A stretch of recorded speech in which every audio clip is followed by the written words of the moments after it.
வணக்கம். புது புது அர்த்தங்கள் நிகழ்ச்சியில் உங்களை சந்திக்கிறதுல ரொம்ப மகிழ்ச்சி. இன்றைய நிகழ்ச்சியில் பங்கேற்பதற்காக வழக்கறிஞர் சாந்தகுமாரி அவர்களும் எழுத்தாளர் மனுஷபுத்திரன் அவர்களும் நம்ம அரங்கத்துக்கு வந்திருக்காங்க. வணக்கம். வணக்கம். அரசு நிர்வாக விஷயங்கள்ல நீதிமன்றம் தலையிடக்கூடாது அப்படின்னு சொல்லி அரசு தரப்பிலிருந்து நீதிமன்றத்தில் ஒரு மனு தாக்கல் செய்திருக்கிறாங்க. மத்திய கணக்கு தணிக்கைத்துறை தலைவராக பாதுகாப்புத்துறை முன்னாள் செயலாளர் சசிகாந்த் சர்மா நியமிக்கப்பட்டதை எதிர்த்து தொடங்கப்பட்ட ஒரு வழக்குல அரசின் நிலைப்பாடாக அரசு நிர்வாக விஷயங்கள்ல நீதிமன்றம் தலையிடக்கூடாது அப்படின்னு மத்திய அரசு பதில் மனு போடுது உச்ச நீதிமன்றத்துல. நீங்க எப்படி பாக்குறீங்க? அரசு நிர்வாகத்துல சரியான முடிவுகளை எடுத்தால் நீதிமன்றம் தலையிடுவதற்கான வாய்ப்பே இல்லை. இல்ல, பாலிசி டெசிஷன்ஸ் எடுக்கும்போது நீதிமன்றங்களுக்கு இந்த மாதிரியான முடிவுகளில் தலையிடுவதற்கு அதிகாரம் கிடையாது அப்படின்னு சொல்லி ஏற்கனவே உச்ச நீதிமன்றம் தன்னுடைய தீர்ப்புல சொல்லியிருக்கு. அர்ஜித் பர்சாயத்தும் தாக்கூரும் சேர்ந்த அந்த தீர்ப்புல 2006 சொல்லியிருக்காங்க. But executive decisions, policy decisions வேற. ஆனா இந்த டெசிஷன்ஸை பொறுத்த வரைக்கும் நிச்சயமா ஒரு பப்ளிக் இன்ட்ரெஸ்ட் லிட்டிகேஷன் வரும்பொழுது இதுல என்ன நடந்திருக்கிறது, இதுல சரியான முறையில தான் இந்த அப்பாயின்மெண்ட் நடந்திருக்கா அப்படின்னு பாக்குறதுல தப்பு இல்லை. இந்த மாதிரியான விஷயங்கள் ஏற்கனவே நடந்திருக்குதுங்கிறதையும் நம்ம பார்க்கிறோம். ஒன்றும் இல்லை, சிபிஐ டைரக்டர் மேல பழைய ரஞ்சித் சின்ஹா மேல பிரச்சனை வந்த போது அவர் பதவி வகிக்க தகுதியற்றவர் அப்படின்னு சொன்னாங்க. அது ஒரு அப்பாயின்மெண்ட், அதை வெளியே நீக்கிறதுக்கான அதிகாரம் நீதிமன்றத்திற்கு உண்டு அப்படின்னு சொல்லியிருக்காங்க. அப்படின்னா என்ன அர்த்தம்னு கேட்டீங்கன்னா, தவறான நபர்கள் நாட்டின் உயர்ந்த பதவியில இருக்கக்கூடாது அப்படிங்கிற ஒரு பப்ளிக் இன்ட்ரெஸ்ட் லிட்டிகேஷன் வருகிற பொழுது அதுல அவர்கள் தங்களுடைய நீங்க ஓப்பனா வைங்க, எப்படி நீங்க அப்பாயின்மெண்ட்ஸ் பண்றீங்க அப்படின்னு சொல்லுங்கன்னு சொல்லியிருக்காங்க. இதுல எந்த தவறும் இருப்பதாக நான் நினைக்கல. தவறான நபர்கள் உயர் பதவிகளுக்கு வரக்கூடாது அப்படின்னு சொல்றதுல அந்த தவறான அப்படிங்கறத யார் முடிவு செய்யறது? அரசுக்கு தவறான நபர்களாக தெரியல, நீதிமன்றத்துக்கு தெரியுமா? இல்ல, இதுல ஒரு அடிப்படையான விஷயம் என்னன்னா, பொதுவாக அரசு அமைப்புகள் அல்லது அதனுடைய உயர் அமைப்புகள், பொது தணிக்கை குழு போன்ற அமைப்புகள் என்பது அது ஒரு விதத்தில் சந்தேகத்திற்கு அப்பாற்பட்டதாக இருக்க வேண்டும் என்பதுதான் அந்த அமைப்புகள் நேர்மையாக செயல்படுகின்றன என்பதற்கான ஒரு அடிப்படையான ஒரு விஷயம்.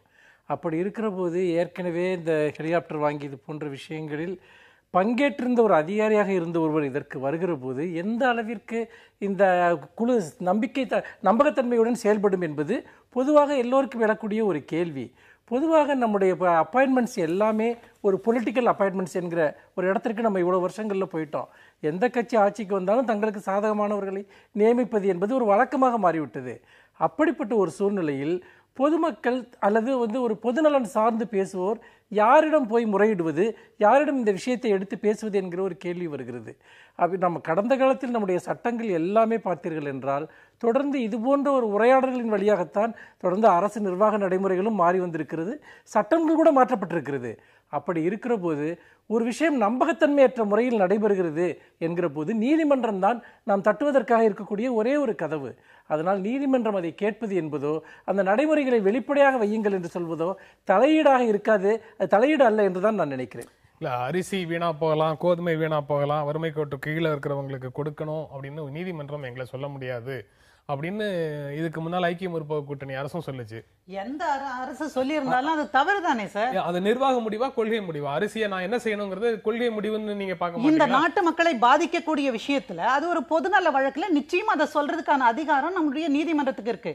இப்ப இந்த அப்பாயின்மெண்ட்ஸ்லயே பாத்தீங்கன்னா அவர் மேல ஊழல் குற்றச்சாட்டுகள் அதை நிலுவையில இருக்கும் போதே, அதை பற்றின விசாரணை இருக்கும் போதே அப்படி விசாரணைக்கு உட்பட்ட ஒரு நபரை ஒரு பதவியில அப்பாயின்ட் பண்ணலாமா அப்படிங்கறது அடிப்படையான ஒரு கேள்வி வச்சு ஒரு வழக்கு தொடுக்கப்படுது.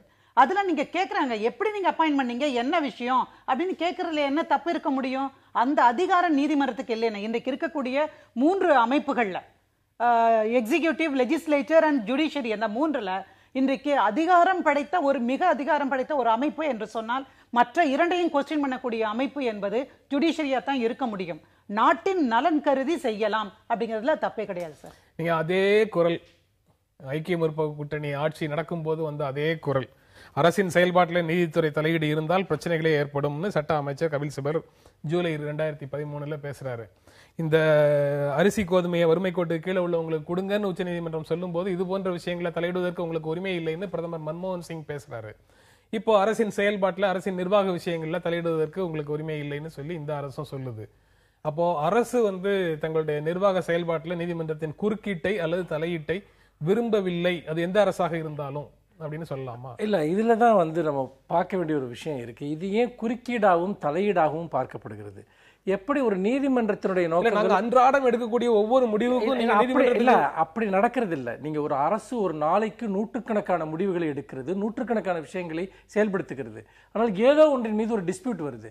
உதாரணமாக உணவுப் பொருட்கள் வீணாக போகிறது, ஒரு பக்கம் மக்களுக்கு வந்து பாத்தீங்கன்னா சாப்பாடு இல்லை என்று சொன்னால் அரசு நிர்வாகம் அங்கு தோல்வி அடைந்து விட்டது என்று அர்த்தம்.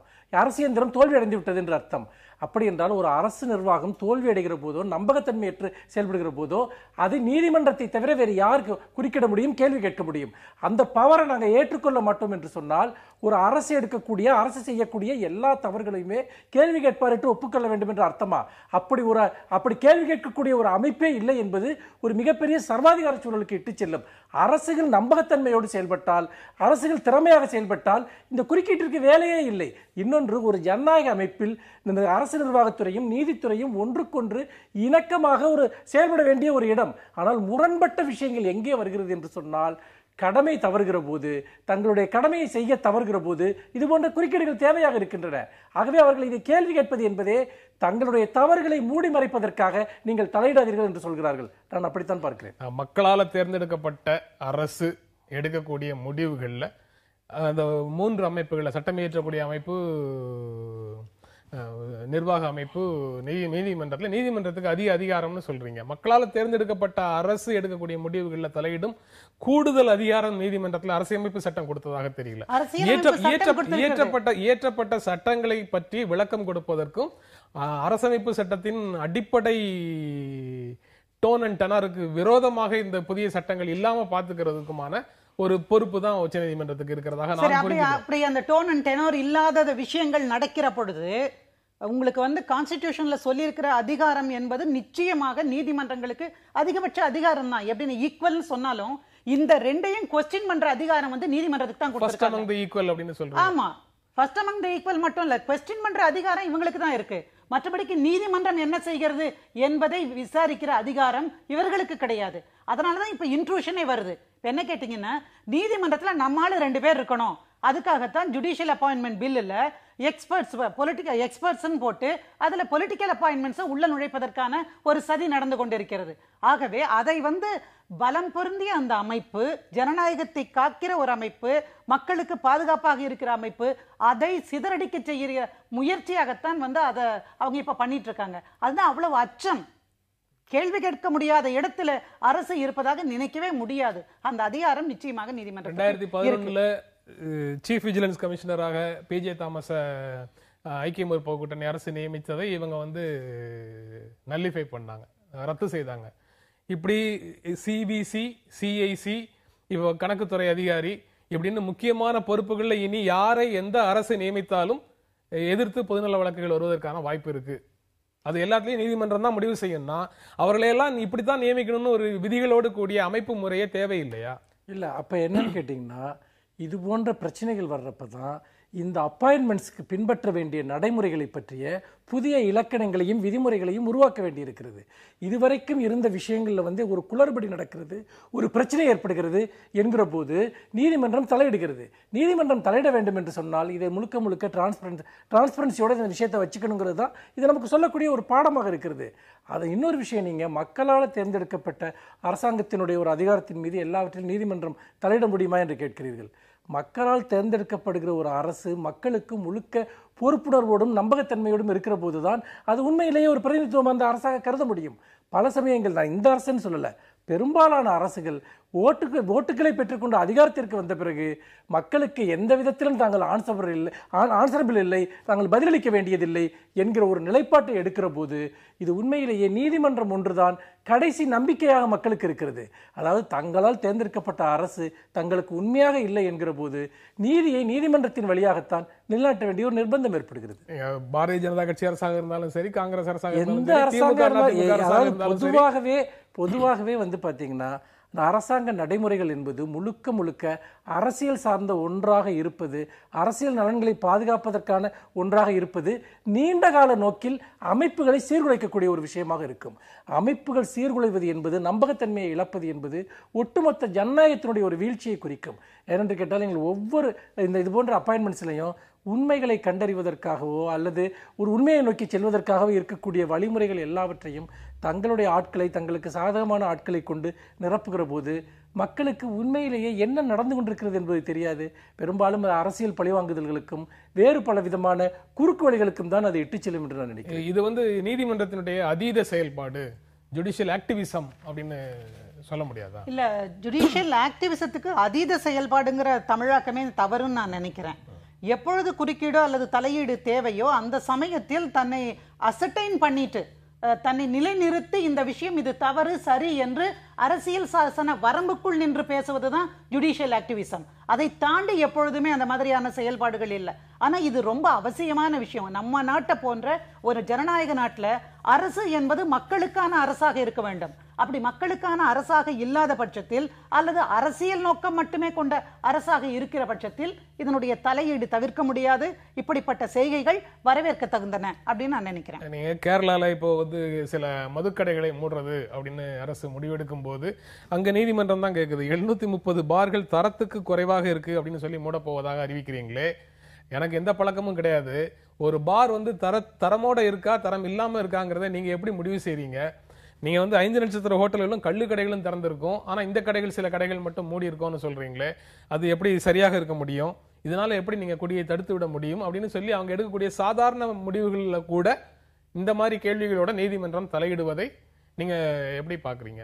அது நிர்வாக முடிவுல தலையிடுறதா, கொள்கை முடிவுல தலையிடுறதா? இது கொள்கை முடிவுல தலையிடுறதா தான் நான் பாக்குறேங்க. ஏன்னா இந்த விஷயத்தை பொறுத்து ஏற்கனவே உச்ச நீதிமன்றத்தினுடைய நான் முதல்ல குறிப்பிட்ட அந்த தீர்ப்புல பாலிசி டெசிஷன்ஸ்குள்ள நீங்க உள்ள நுழைய முடியாது. அது மக்களுக்கு எதிரானதாக இருக்கிற பட்சத்துல அதுல நுழைய முடியாதுன்னு நம்ம சொல்லியாச்சு. அப்புறம் திரும்ப இதுக்குள்ள நுழையிறது தேவையற்றது என்பதுதான். ஆனா இதுல ஒரு ஈக்குவாலிட்டி அப்படிங்கிற பிரின்சிபல் பேசிக் பிரின்சிபல் நமக்கு.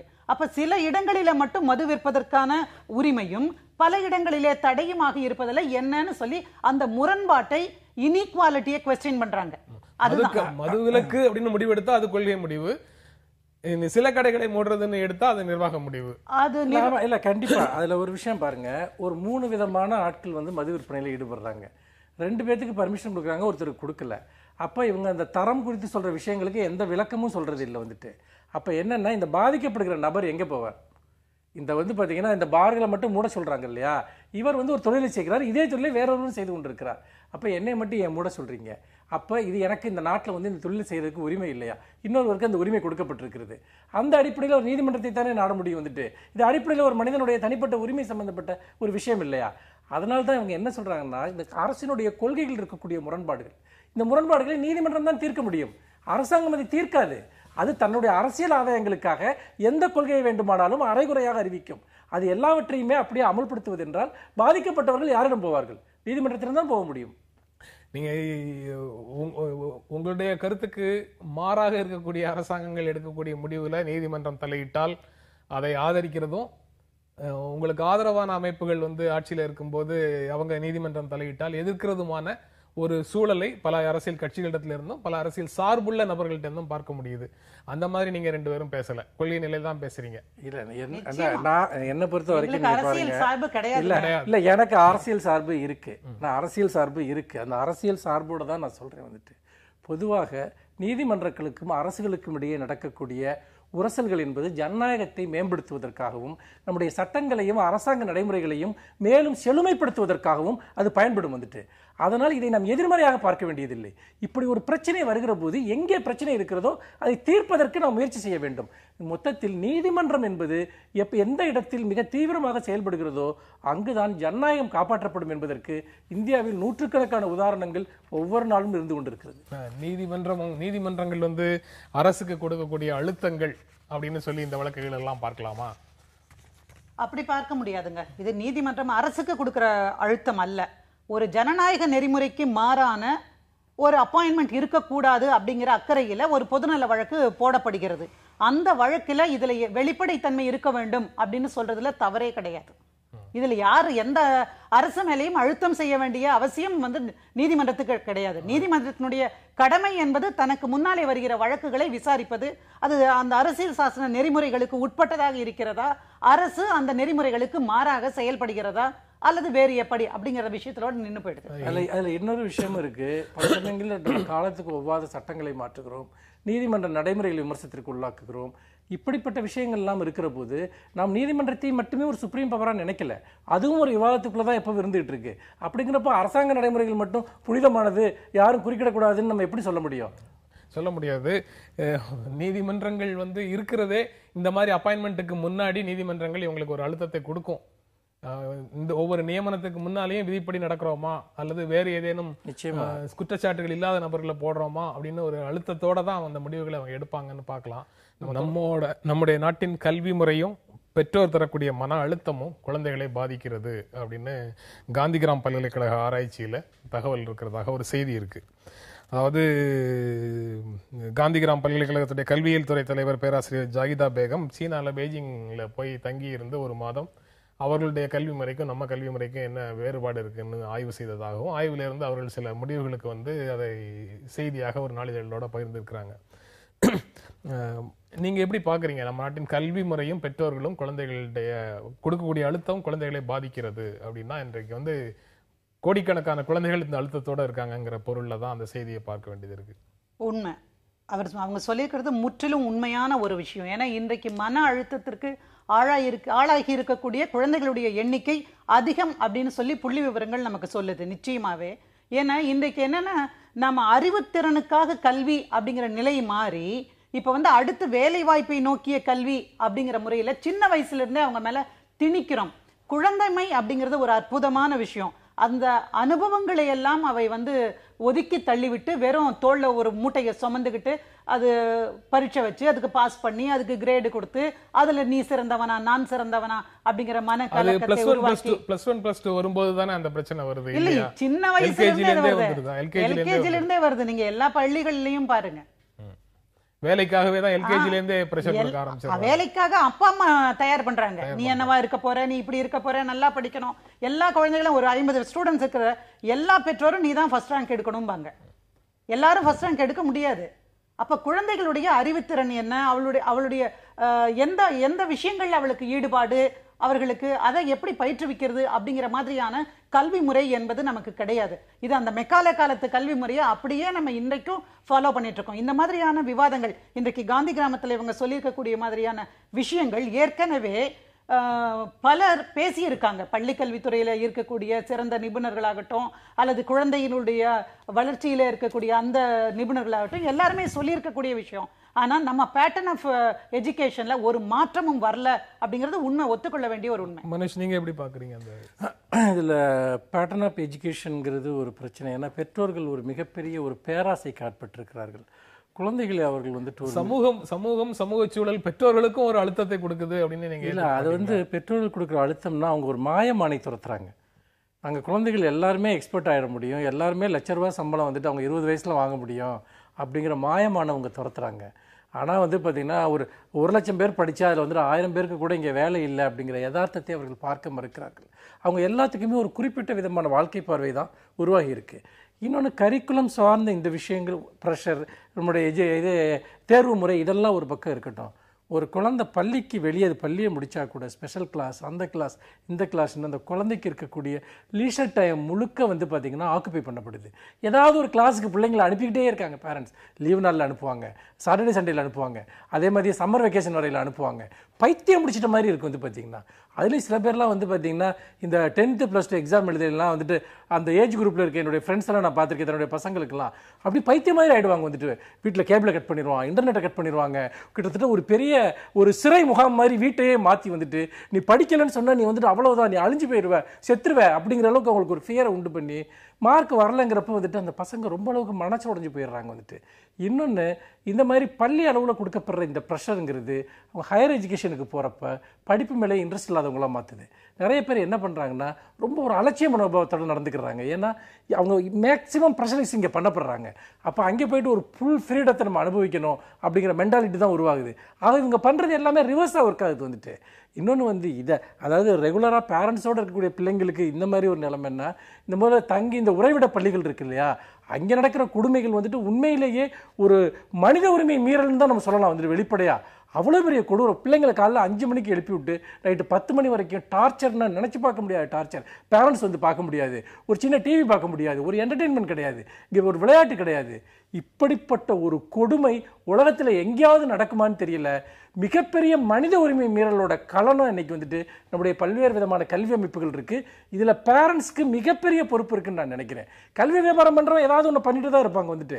ஆனால் பிள்ளைங்களை பற்றியோ அவங்களுடைய எதிர்காலத்தை பற்றியோ அவங்களுடைய உடல் மனநலத்தை பற்றியோ எந்த சிந்தனையும் இல்லாத பெற்றோர்களுடைய பேராசை என்பது குழந்தைகளை ஒரு தலைமுறையே இன்னைக்கு அழிச்சிக்கிட்டு இருக்குன்னு நான் நினைக்கிறேன். குறிப்பாக இந்த பள்ளிகள் பார்த்துருக்கீங்கன்னா, யார் பெஸ்ட் ஸ்டூடெண்ட்டோ அதை கலெக்ட் பண்ணி இங்கே வந்து தன்னுடைய பள்ளிகளில் வச்சுட்டு அதில் வந்து 10% ரிசல்ட் காட்டுறோம், நாங்கள் தான் டாப்பர்ஸு, ஸ்டேட் டாப்பர்ஸ் அப்படின்னு காட்டணுங்கிறதுக்காக செலக்ட் பண்ணுறாங்க. அப்போ மற்ற குழந்தைகளுடைய அறிவுத்திறன் வந்து பயன்படாமல் போயிடுது, அல்லது அவங்களுக்கான இடம் வாய்ப்பு இல்லாமல் போயிடுது. எல்லாமே மந்தையில் ஓட்டுற ஆடுகள் மாதிரி திரும்ப திரும்ப இலக்கை நோக்கி பயணிக்கிறாங்க. அப்படி இல்லாமல் தங்களுக்கு இருக்கக்கூடிய விஷயங்களிலே இருந்து, திறமைகளே இருந்து அந்த குழந்தைகளை வளர்க்கிற, வார்த்தெடுக்கிற ஒரு கல்வி முறைங்கிறது இல்லை. ஒரு 2 மணி நேரம் வகுப்பு நடந்துடுச்சுன்னா, வகுப்பறையில் குழந்தைங்க 2 மணி நேரம் உட்காந்துட்டாங்கன்னா, அதற்கப்புறம் 3வது மணி நேரத்தில் அவங்களால அதை தொடர்ந்து கவனம் செலுத்த முடியாது. அதற்கு வந்து நீங்க ஓவியம், அந்த மாதிரி விளையாட்டு, இசை, இந்த மாதிரி ஏதாவது ஒரு வகுப்பு எடுத்துட்டு அதுக்கப்புறம் தான் திரும்ப மற்ற பாடங்களுக்கு போகணும் அப்படின்லாம் இவங்க சொல்றாங்களே. இதெல்லாம் எந்த பள்ளிக்கூடத்துல இருக்குன்னு பார்த்து பெற்றோர்கள் தேர்வு செய்ய முடியும் பள்ளிக்கூடத்தை. நீங்க சொல்றதுல நீங்க சொல்றப்போ ஒரு விஷயம் ஞாபகம் வருது. இது போன்ற ஒரு தொலைக்காட்சி விவாதத்துல வந்து தனியார் பள்ளிகளை சேர்ந்த சில முதல்வர்களை எல்லாம் கூப்பிட்டு அந்த விவாதத்தில் உட்கார வச்சுருந்தாங்க. அப்போ வந்து பார்த்திங்கன்னா ஒரு கேள்வி அவங்கள்ட்ட கேட்கப்படுது.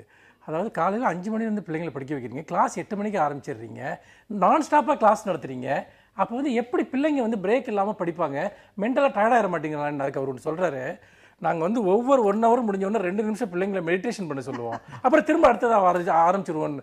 இந்த மாதிரியான ஒரு கொடுமை வந்துட்டு சித்திரவதை வந்து உண்மையிலே நாஜிகளோட கேம்ப்ல கூட நடக்காதுன்னு நான் நினைக்கிறேன். அதுதான் இப்ப படிக்கும் போது நம்ம விளையாடி இருக்கோம். இதை சொல்றீங்களே, நான் கவர்மெண்ட் ஸ்கூல்ல படிச்சேன், காலையில ஸ்கூலுக்கு போய் மதியானம் போக மாட்டேன். என்ன சரி படிக்க ஒழுங்கா படிக்கல அப்படின்னு சொல்லி டீச்சர்ஸ் கண்டுக்க மாட்டாங்க. நிறைய நேரம் மதியம் ஸ்கூலுக்கே போக மாட்டேன். ஆனா இதுக்கு என்னன்னு பாத்தீங்கன்னா, இந்த பிள்ளைங்க எல்லாம் பார்த்தேன்னா எதுக்கு இப்படி ஒரு ஜெனரேஷன்ல வந்து பிறந்தீங்க அப்படின்னு நினைக்கிற அளவுக்கு வந்து பாத்தீங்கன்னா, ஓவியத்துக்கான கிளாஸ் இருந்திருக்கு எங்களுக்கு, அப்புறம் மாரல் இன்ஸ்ட்ரக்ஷன் கிளாஸ் இருக்கு, அப்புறம் விளையாடுவதற்கான கிளாஸ் இருக்கு, பாட்டு கிளாஸ் இருந்து, இது அத்தனையுமே வந்து உங்களுக்கு தள்ளிட்டாங்க. வெறுமே பிசிக்ஸ், சயின்ஸ், மேத்ஸ் அந்த மாதிரியான விஷயங்களுக்குள்ள மட்டும்தான் போட்டு திணிக்கிற ஒரு மனோபாகம் நம்ம. இதை விடுங்க, நீங்க ஸ்போர்ட்ஸ்க்கான இடத்தையே முழுக்க காலி பண்ணிட்டாங்க. பிடி மாஸ்டர்ஸ் எனக்கு ஸ்கூல்ஸ்ல கிடையாது. 3000 பிள்ளைங்க படிக்கிற ஸ்கூல்ல கூட ஒரு பிடி மாஸ்டர் கூட கிடையாது, கேம்பஸ் கிடையாது, எக்யூப்மெண்ட்ஸ் கிடையாது. அதாவது இந்த விளையாட்டு ஆசிரியர்கள் நியமிக்கவே வேணாங்கிற கொள்கை முடிவுக்கு இந்த பெரும்பாலான பள்ளிகள் வந்துருச்சு. அப்போ நீங்க யோசிச்சு பார்த்தீங்கன்னா, குழந்தைகளுடைய உடல் நலத்தையும் மனநலத்தையும் கொள்றதுக்கு இதை விட ஒரு சிஸ்டத்தை நமக்கு வந்து இருக்க முடியாது. பிள்ளைங்க ஸ்கூலுக்கு போகாம இருந்தா நல்லா இருப்பாங்கிற மனநிலை எனக்குலாம் இருக்கு. சமூக ஊடகங்களில் விஜயகாந்த் பற்றி அவதூறு செய்யும் பலவிதமான கேலி சித்திரங்கள், பலவிதமான செய்திகள் எல்லாம் வந்துகிட்டே இருக்கு.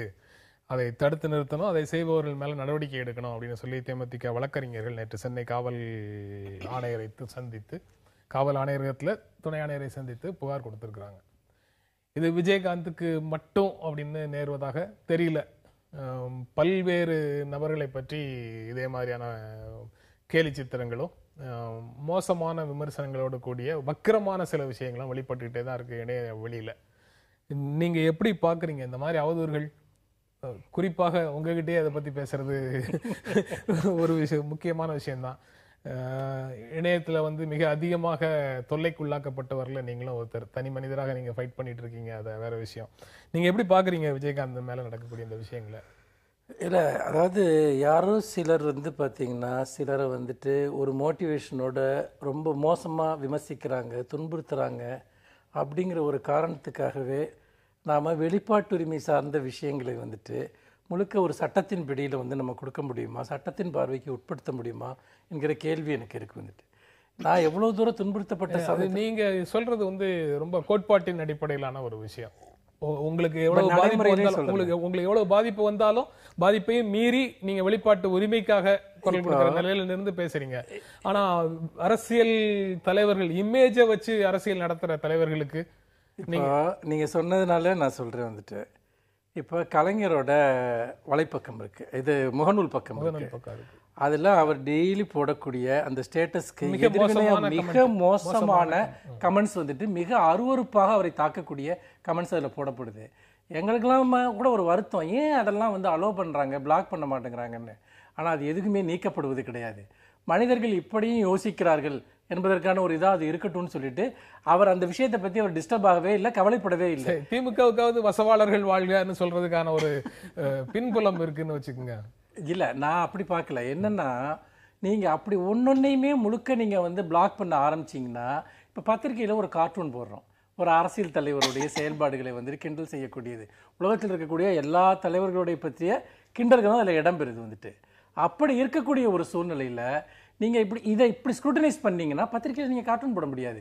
ஒரு தலைவரோட உருவத்தை வந்து பாத்தீங்கன்னா வேற விதமா சித்தரிச்சு தான் நம்ம கார்ட்டூனே போடுறோம். பத்திரிகையிலையும் பிற ஊடகங்கள்லயும் வரக்கூடிய கார்ட்டூன்கள்ல கேலி சித்திரங்கள்ல ஒரு பொறுப்புணர்வு கண்டிப்பா இருக்கு. அதை நான் ஒத்துக்கிறேன், அதை கண்டிப்பா ஒத்துக்கிறேன். ஏன்னா ஒரு பத்திரிகைக்கு வந்து ஒரு எடிட்டோரியல்னு ஒன்று இருக்கு, அவங்க ஆன்சரபிள். அவங்க நாளைக்கு வந்து நீதிமன்றத்திற்கோ அல்லது வேற பிரஸ் கவுன்சிலுக்கோ அவங்க ஆன்சரபிள் வந்துட்டு. ரெண்டாவது அது ஒரு மாஸ் ரீடர்ஷிப்பை வந்துட்டு சார்ந்து இருக்கிறதுனால அவங்க லிமிட்டை தாண்ட முடியாது. தாண்டினா அந்த ரீடர்ஸே வந்து பாத்தீங்கன்னா இவங்க பத்திரிகை வந்து ஒதுக்கிடுவாங்க. ஆனால் சமூக வலைத்தளங்கள்ல என்ன நடக்குதுன்னா எந்த எக்ஸ்ட்ரீமுக்கும் போகலாம் அப்படிங்கிற ஒரு ஆட்டிடியூட் இருக்கு வந்துட்டு. இந்த ஆட்டிடியூட்டை சிலர் பர்பஸ்ஃபுல்லாக பயன்படுத்துறாங்க, ரொம்ப ஆர்னிஸ்டாக பயன்படுத்துறாங்க. சில பேரை தொடர்ந்து அட்டாக் பண்ணணும் அப்படிங்கிறதுக்காக அதை செய்யறாங்க வந்துட்டு. ஆனா இதுல என்ன பிரச்சனை இருக்குதுன்னா, இதை நீங்க எப்படி நீங்க ரெகுலேட் பண்ணுவீங்க, எப்படி நீங்க வரையறுப்பீங்க? அதாவது இந்த அளவு வரைக்கும் விமர்சிக்கலாம், விமர்சிக்க கூடாது, கேலி சித்திரத்துல இது நாகரிகமானதுன்னா சில அடிப்படை பிரின்சிபல்ஸ் இருக்கு. ஒரு மனிதனுடைய அந்தரங்க வாழ்க்கையையோ அவருடைய பர்சனலான டிக்னிட்டியையோ அவமானப்படுத்துகிற வகையில் நாம விஷயங்களை பண்ணக்கூடாது அப்படிங்கிற ஒரு மாரல் கோடு நமக்கு இருந்தா அது ரொம்ப நல்ல விஷயம். ஆனா இது சட்ட ரீதியா நீங்க வரையறுக்கிறதுல நிறைய சிக்கல்கள் இருக்கு. அதுதான் நான் சொல்ல வருது. நீங்க எப்படி பாக்குறீங்க? சட்ட ரீதியாக வரையறுக்கிறதுல சிக்கல்கள் இருக்கு, சட்டத்தின் கையில முழுமையாக ஒப்படைச்சிட்டு விட்டுறவும் கூடாது அப்படின்னு ரெண்டு விஷயம் முக்கியமான விஷயமாக ரெண்டு அடிப்படையான விஷயம் இதுல பார்க்கலாம். ஒண்ணு வந்து கருத்து சுதந்திரம். அதனால கருத்து சுதந்திரம்ங்கிற முறையில ஒருத்தர் தன்னுடைய கருத்துக்களை பதிவு பண்றதை பத்தி நம்ம யாருமே சொல்ல முடியாது. ஆனால் அதே சமயம் அந்த கருத்து சுதந்திரத்துக்கான எல்லை எது அப்படிங்கிறதும் நம்மளுடைய கான்ஸ்டிடியூஷன் சொல்லியிருக்கு. அதாவது கைத்தடியை நீ எவ்வளவு தூரம் வேணா சுத்தலாம், ஆனா அடுத்தவன் மூக்குக்கு எட்டக்கூடாது. அதுதான் ஒரு வரையறை, ஒரு லிமிட்டேஷன் அப்படின்னு இருக்கு. ஆனா இன்றைக்கு முகநூல்கள்லயோ அல்லது வேறு எந்த சோசியல் மீடியாலையோ நீங்க பாத்தீங்கன்னா சமூக ஊடகங்கள்ல பெரும்பாலும் ஆரம்பத்துல ஒரு லைக்ஸ் கொடுக்குற அந்த கமெண்டோட ஆரம்பிச்சு பின்னால அவங்களுடைய பர்சனல் லைஃபை பத்தி ஆபாசமாக எழுதுகிற அந்த விஷயங்கள் இருக்கு. அதுல உண்மை இருக்கலாம், இல்லாமல் இருக்கலாம். ஆனா அதுக்குள்ள தலையிடுகிற உரிமை என்பது வேறு எந்த மனிதருக்கும் கிடையாது. அப்படிப்பட்ட ஆபாசமான செய்திகள் வருகின்ற பொழுது சட்டம் நிச்சயமாக அதுல செயல்படுத்தப்பட வேண்டும். இன்ஃபர்மேஷன் டெக்னாலஜி ஆக்ட் இருக்கு. இன்ஃபர்மேஷன் டெக்னாலஜி ஆக்ட்ல இந்த மாதிரியான டெரகேட்டரியா பெண்களுக்கு எதிராக ஆபாசமா சொல்லக்கூடிய விஷயங்கள் அல்லது டிஃபமேட்டிவா வரக்கூடிய இந்த கமெண்ட்டுகள் இதை வந்து தவிர்க்கணும் அப்படின்னு உங்களுக்கு நினைவிருக்கும்னு நினைக்கிறேன். ஒரு 2 ஆண்டுகளுக்கு முன்பு 2 இளம் பெண்கள் வந்து ஒரு கமெண்ட்ல லைக் கொடுத்தாங்க அப்படிங்கிறதுக்காக அவங்க மேல நடவடிக்கை எடுக்கப்பட்டது. அப்போ நடவடிக்கை எடுக்க முடியாத நிலையில காவல்துறையும் கிடையாது, சட்டமும் இல்லாமல் இல்லை. அதனால அந்த சட்டத்தை நம்ம பயன்படுத்துறோமா அப்படிங்கிறது ஒரு முக்கியமான விஷயம். நீங்க கார்ட்டூன் சொன்னீங்க, கார்ட்டூன் வந்து ஒரு சமூக பொறுப்புணர்வோடு இருக்கிறது அல்லது அதுல ஆபாசம் இல்லாமல் இருக்கிறது. இந்த 2 விஷயங்களும் அதெல்லாம் நம்ம பார்க்கிறோம். ஆனா இதுல இன்றைக்கு இருக்கக்கூடிய வெப்சைட்டுகள்ல ஆகட்டும் அல்லது சமூக வலைத்தளங்கள் எதுவாக இருந்தாலும் அதுல நிச்சயமா ஆபாசமான கருத்துக்கள் பதிவு செய்யப்படுகிறது. எனக்கு தெரிஞ்ச ஒரு முக்கியமான ஒரு வலைத்தளத்துல ஒரு பெண்ணை பற்றி மிக மட்டமா அந்த பெண்ணை பத்தி அதை எழுதியிருந்தாங்க. அதோட மட்டும் இல்லாம இலவச இணைப்பு அவங்க அம்மாவும் வந்து கிடைப்பாங்க அப்படிங்கிற மாதிரி. அந்த விஷயம் நீதிமன்றத்திற்கு வந்த பிறகு இந்த சென்னை உயர் நீதிமன்றம் அந்த வழக்குல தீர்ப்பு கொடுத்தது. முதல்ல அதை பிளாக் பண்ணுங்க, அது செயல்படுவதற்கான அனுமதி மறுக்கப்படுகிறது அப்படின்னு சட்டத்தின் துணை கொண்டு சொல்ல முடிஞ்சது. அதனால யாருமே வந்து இதுக்கு அப்பாற்பட்டவர்கள் கிடையாது. ஆனால் இன்றைக்கு வந்து ஒரு அரசியல் கட்சி தலைவருடைய இமேஜ் அப்படின்னு ஒரு விஷயம் நீங்க சொன்னீங்க இல்லையா, இமேஜ்ங்கிறது அரசியல் கட்சி தலைவருக்கு மட்டுமல்ல, எல்லாருக்குமே உண்டான ஒரு விஷயம். என்னை பற்றி ஆபாசமாக பேச இன்னொருவருக்கு உரிமை கிடையாது, மனுஷ பத்தி பேசுறதுக்கு உரிமை கிடையாது. எதை சொல்லணுமோ அதைத்தான் சொல்லணும். வரம்புகளுக்கு உட்பட்டு தான் கமெண்ட்ஸ் இருக்க வேணும், அதை தட்டி கேட்பதற்கு சட்டம் இருக்கிறது அப்படிங்கறத நம்ம புரிஞ்சுக்கணும். இப்போ வந்து பாருங்க, நம்ம இப்போ மேடம் வந்து அது ஒரு ப்ராடர் ஸ்கேலில் அதை சொல்கிறாங்க. இது ஒரு பெரிய பிரச்சனை. இதில் பல்வேறு தளங்கள் இருக்குது. பெண்களுக்கு எதிரான குற்றங்கள், பர்சனலாக வந்து அஃபென்சிவாக எழுதுறது, பொய் எழுதுறது, இதெல்லாம் நம்ம இப்போ இன்னைக்கு எடுத்துக்கிட்டு இருக்கக்கூடிய ஃபோக்கஸ்டாக இந்த விஜயகாந்தோட இஷ்யூ எடுத்துக்கிட்டோம்னா அப்போ என்ன அவங்க கம்ப்ளைண்டோட எதெல்லாம் இணைச்சி கொடுத்துருக்காங்க அப்படின்னு நமக்கு தெரியல வந்துட்டு. இப்போ உதாரணமாக வந்து பார்த்திங்கன்னா ஒரு விஷயம் நடக்குது. ஒரு தலைவர் வந்து ஸ்லிப் ஆப்டாங்க ஒரு விஷயத்த சொல்கிறாரு. அது வந்து ஒரு நகைச்சுக்குரிய ஒன்றா மக்களால் பார்க்கப்படுது. உடனே வேற ஒரு சந்தர்ப்பத்தில் இவர் இப்படி தான் பேசுவார்னு ஒருத்தர் கார்ட்டூன் போடுறாங்கன்னு வச்சுக்கோங்க. நீங்கள் அதை ஆபாசம்னு சொல்ல முடியுமா? இது ஜனநாயகத்தில் வந்து பார்த்திங்கன்னா இது போன்ற விஷயங்கள் அப்படி பார்த்திங்கன்னா இவ்வளவு காலமாக நம்ம போட்ட கார்ட்டூன்ஸ், பொலிட்டிக்கல் கமெண்ட்ஸ் எல்லாமே இந்த மாதிரி தான் இருந்திருக்கு வந்துட்டு. இதை வந்து தலைவர்களுக்கு வந்துட்டு நான் என்ன நினைக்கிறேன் அப்படின்னா, எந்த விஷயங்களை பெருந்தன்மையோடு எடுத்துக்கொள்ள வேண்டும், எதை கண்டுகொள்ளாமல் போக வேண்டும், எதை நாம் சீரியஸாக நம்மக்கிட்ட ஒரு இஷ்யூ இருக்கான்னு பார்க்கணும். இது எல்லாமே சேர்ந்தது தான். தலைவர்களோட இமேஜை காப்பாற்றுறது மற்றவங்களோட விஷயம் மட்டும் இல்லை, அது தலைவர்களோட விஷயமும் கூட வந்துட்டு அவங்களுக்கு அதில் ஒரு பொறுப்பு இருக்குது. அதனால ஒரு டெமோக்ரஸிக்குள்ளே அவங்க ஃபங்க்ஷன் பண்ணணும்னா இது போன்ற விஷயங்களுக்கு ஒரு பெரிய முக்கியத்துவத்தை அவர்கள் கொடுக்கக்கூடாது வந்துட்டு. அதே சமயத்தில் ரொம்ப தரக்குறைவாக ரொம்ப மோசமாக செய்யப்படுற விஷயங்களை வந்து சட்ட ரீதியாக தடுக்கப்படணுங்கிறதுல எந்த இதுவும் இல்லை. நம்ம வந்து எது இது தரக்குறைவு எது மோசம்னு நம்ம வந்து பார்த்திங்கன்னா ஒரு கேள்வியை கேட்டு அதுக்கு ஒரு வார்த்தையில் பதில் சொல்ல முடியாமல் இருக்கலாம். ஆனால் நம்ம எல்லாருடைய மனசாட்சிக்கும் தெரியும், அளவுகள் படி தெரியும் எது ஒரு சொசைட்டியில் செய்யணும் செய்யக்கூடாது அப்படின்னு. ஒருத்தர் ரோட்டில் நீ ட்ரெஸ் இல்லாமல் நடந்து போவியா? உனக்கு நடந்து போகக்கூடாதுன்னு தெரியுது இல்லையா? அதை யார் கற்றுக் கொடுக்குறாங்க? சட்டமாக அதை கற்றுக் கொடுக்குது இல்லையே. அதே மாதிரியே மாரல் பிரின்சிபல்ஸுங்கிறது ஒரு மனிதரையோ ஒரு இயக்கத் தலைவரையோ எந்த லெவலில் நம்ம எதை சொல்லக்கூடாதுங்கிறதுல, எந்த வார்த்தையை பயன்படுத்தக்கூடாதுங்கிறதுல ஒரு சிவில் சமூகத்துக்கு ஒரு பொறுப்பு இருக்கணும். ஆனால் துரதிர்ஷ்டவசமாக நம்மில் சிலருக்கு அந்த பொறுப்பு இல்லை. இந்த ஊடகம் கொடுக்குற இந்த ஒரு மறைமுக சுதந்திரத்தை வந்துட்டு இவங்க ரொம்ப ஈஸியாக அதை பயன்படுத்திக்கலாம் அப்படின்னு அவங்க நினைக்கிறாங்க. ஆனால் விஜயகாந்த் போன்ற ஒரு பெரிய மக்கள் இயக்க தலைவராக இருக்கக்கூடியவர்கள் இதற்காகவெல்லாம் போய் காவல்துறையில் புகார் செய்வது என்பது அது அவர்களுடைய இமேஜுக்கு நல்லதில்லை அப்படின்னு தான் நினைக்கிறேன். 49 நாள் ஆட்சி முடிஞ்சதுக்கு அப்புறம் அவர் வந்து முதலமைச்சர் பதவியை ராஜினாமா செய்ததுக்கு அப்புறம் அரவிந்த் கெஜ்ரிவாலை பற்றியும் அரவிந்த் கெஜ்ரிவாலுடைய போராட்ட வழிமுறைகளை பற்றியும் அவர் ராஜினாமா செய்ததை பற்றியும் அதை ஒட்டி அவர் எதை பற்றி என்ன சொன்னாலும் ஏராளமான கேலியும் கிண்டலுமான விஷயங்கள் வந்து கிண்டல் யாருமே மறுக்க முடியாதுங்க. இப்ப ஒண்ணு இல்ல, விஜயகாந்த் சாரே எலெக்ஷன் டைம்ல தன்னுடைய வேட்பாளரை வேன்ல நிறுத்தி வச்சு மக்கள் திரளுக்கு நடுவுல ஓங்கி அறையிறாரு. அடுத்த நாள் வந்து நாங்க அண்ணன் தம்பிக்கு அடிச்சுப்போம் சேர்ந்துப்போம் ஒரு பெரிய அண்ணனா இருந்து அப்படின்னு சொல்றாரு. அது வந்து ஒரு நெறிமுறை, அரசியல் நெறிமுறை நம்ம பார்த்ததுக்கு மாறான ஒரு விஷயமா இருந்தது. அவர் எவ்வளவு ஷார்ட் டெம்பர்டுங்கிறதுக்கான காரணமா இருந்தது. அப்ப அந்த விஷயங்கள் வந்து ஒரு கேலிக்குரிய விஷயமாக மாறி வருகிறதுன்னு வைங்க. வெறும் கேலி செய்கிற வரைக்கும் பிரச்சனை இல்லைங்க. அது அந்த எல்லையை மீறி போகிற பொழுது அது நிச்சயமாக பிரச்சனையாக ஆகிறது அப்படின்னு பார்க்கிறோம். பொதுவாகவே சமூக பொறுப்புணர்வு எந்த அளவுக்கு குறைஞ்சிருக்குன்னு மனுஷ் சொல்றாரோ அதே மாதிரி தலைவர்கள் கூட தன்னுடைய நடைமுறை என்பது, நீங்க வந்து ஒரு தனி மனிதர் என்று எடுத்துக்கொண்டாலும் கூட நீங்க பப்ளிக் லைஃப்ல வந்திருக்கிறீங்க. பொது வாழ்க்கைக்கு வந்த பிறகு நீங்க உங்களை எப்படி வச்சுக்கணும் அப்படிங்கிற ஒரு விஷயத்தை நீங்க புரிந்து கொள்ள வேண்டும். அது வந்து தவிர்ப்பதற்கான ஒரு விஷயமா இருக்கும்.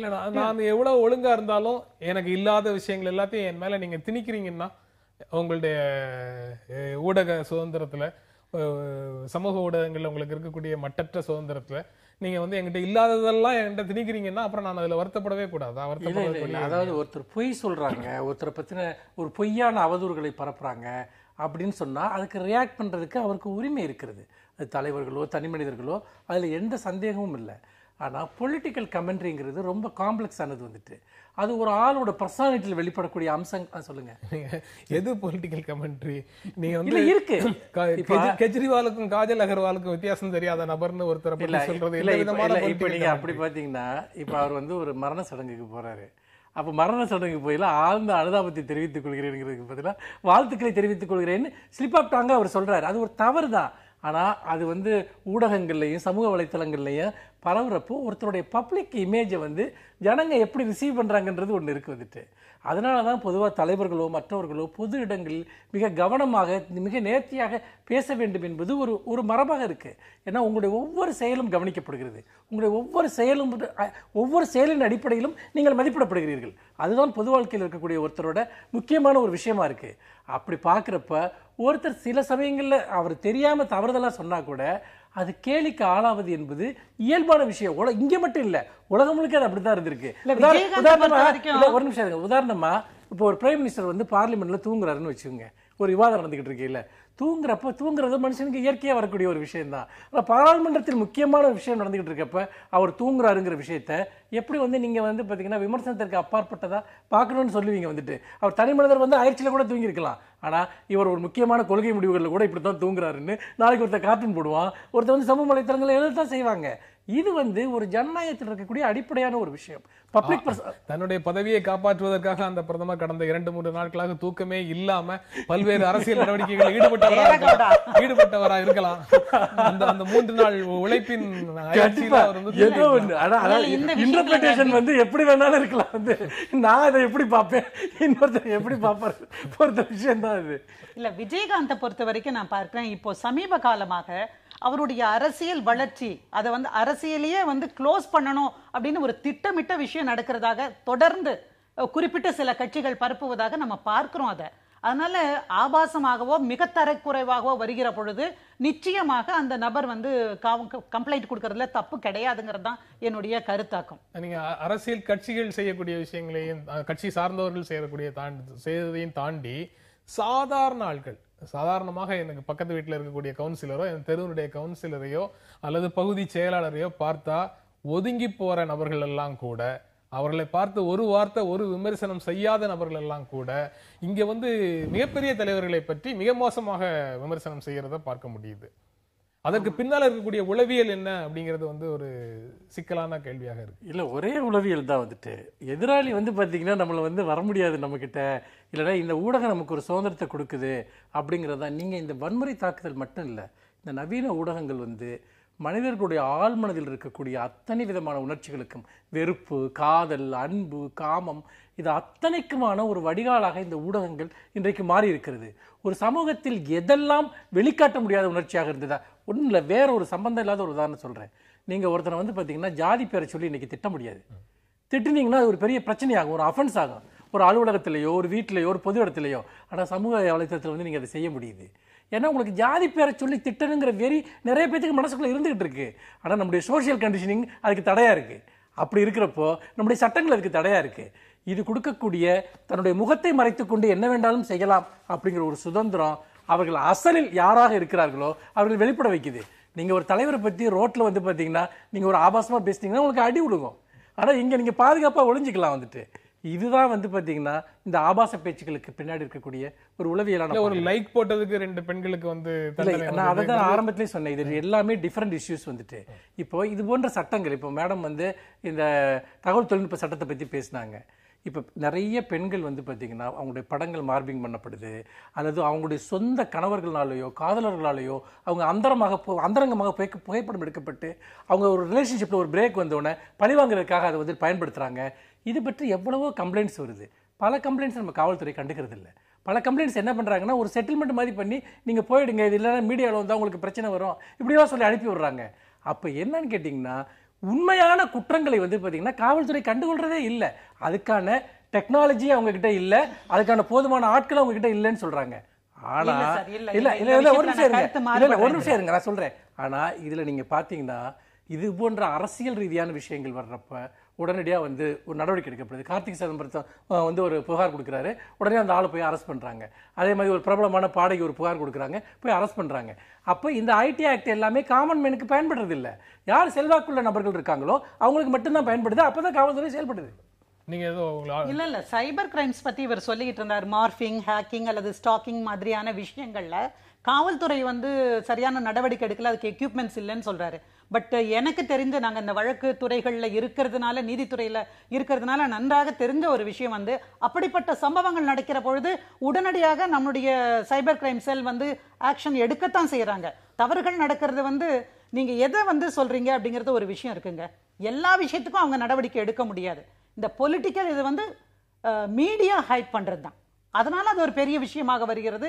வேறு வழி இல்லாமல் நெருக்குதலுக்கு உட்பட்டு அவர்கள் வந்து ஏதாவது ஒரு விஷயத்துல தலையிடுறாங்க. மற்றபடிக்கு பெண்கள் மீதாக நடக்கின்ற எந்த ஆபாச குற்றங்களையும் தமிழ்நாட்டில் இருக்கக்கூடிய காவல்துறை நிச்சயமாக உறுதியான நடவடிக்கைகளை நிறைய விஷயங்களை எடுத்திருக்குங்கிறத நான் வந்து ரெஜிஸ்டர் பண்ண வந்தேன். நான் எப்பவுமே காவல்துறை செய்கிற குற்றங்களை அப்படியே புட்டு புட்டு வைக்கிற ஆள் தான். பட் இந்த விஷயத்துல நான் நிறைய கேசஸ்ல பார்த்திருக்கேன். இம்மீடியட்டா ஆக்ஷன் எடுத்து யார் இந்த மாதிரி அந்த வந்து அனுப்புறாங்க, இன்டர்நெட்ல எப்படி இந்த மாதிரியான படங்கள் வந்து உலா வருகிறது, யாரு அந்த ஐபி நம்பரை கண்டுபிடிச்சு ஆளை பிடிச்சு அரெஸ்ட் பண்ணி ஜெயில போட்ட நிறைய விஷயங்கள் வந்து நமக்கு வந்திருக்கு. ஆனா இது வந்து சமூக வலைத்தளங்களில் நடக்கக்கூடிய இந்த விஷயங்கள் தாண்டி இன்றைக்கு வந்து ஒரு குறிப்பிட்ட எண்ணத்தோட ஒரு குறிப்பிட்ட தலைவரை தாக்குதல் தொடுக்கிற இந்த சம்பவம் பற்றி நம்ம பேசுறதுனால சொல்றேன். தலைவருக்கும் பொறுப்பு இருக்கிறது, அதே மாதிரி சமூகத்திற்கும் வந்து நிச்சயமாக ஒரு பொறுப்பு இருக்கு. இது வந்து கண்டுபிடிக்க மாட்டாங்கன்னு நினைக்கிற வரைக்கும் இந்த தவறுகள் தொடரும்.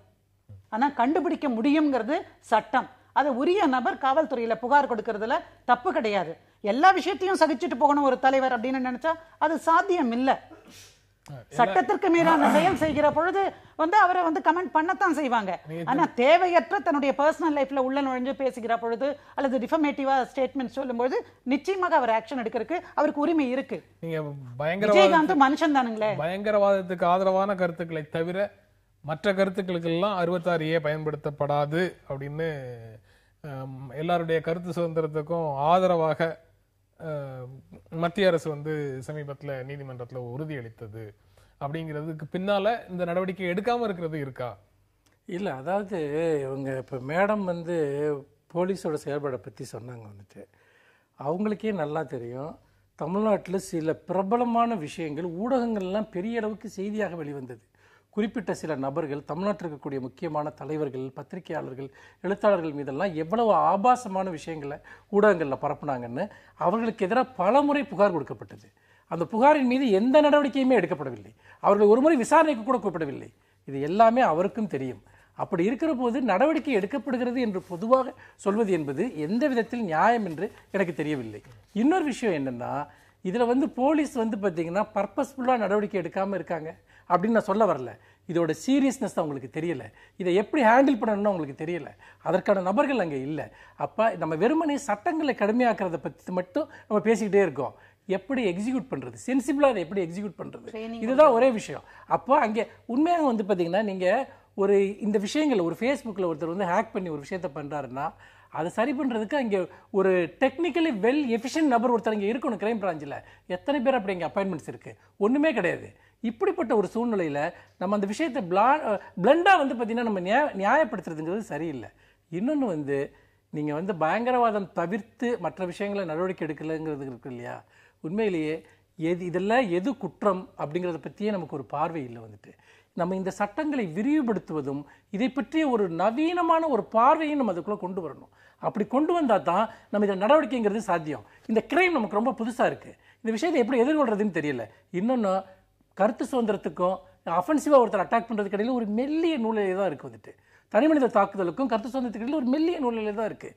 இதை நம்ம புதிய அளவுகோலின்படி நம்ம டிஃபைன் பண்ண வேண்டியிருக்கு. ஆனால் எப்படி பார்த்தாலும் சரி, நம்ம அடிப்படையாக வந்து ஒரு சட்டத்தினுடைய ஒரு பிடியை எதில் வைத்துக் கொள்ளலாம், எதில் வைத்துக் கொள்ளக்கூடாதுங்கிறதுல நமக்கு ரொம்ப எச்சரிக்கை தேவை.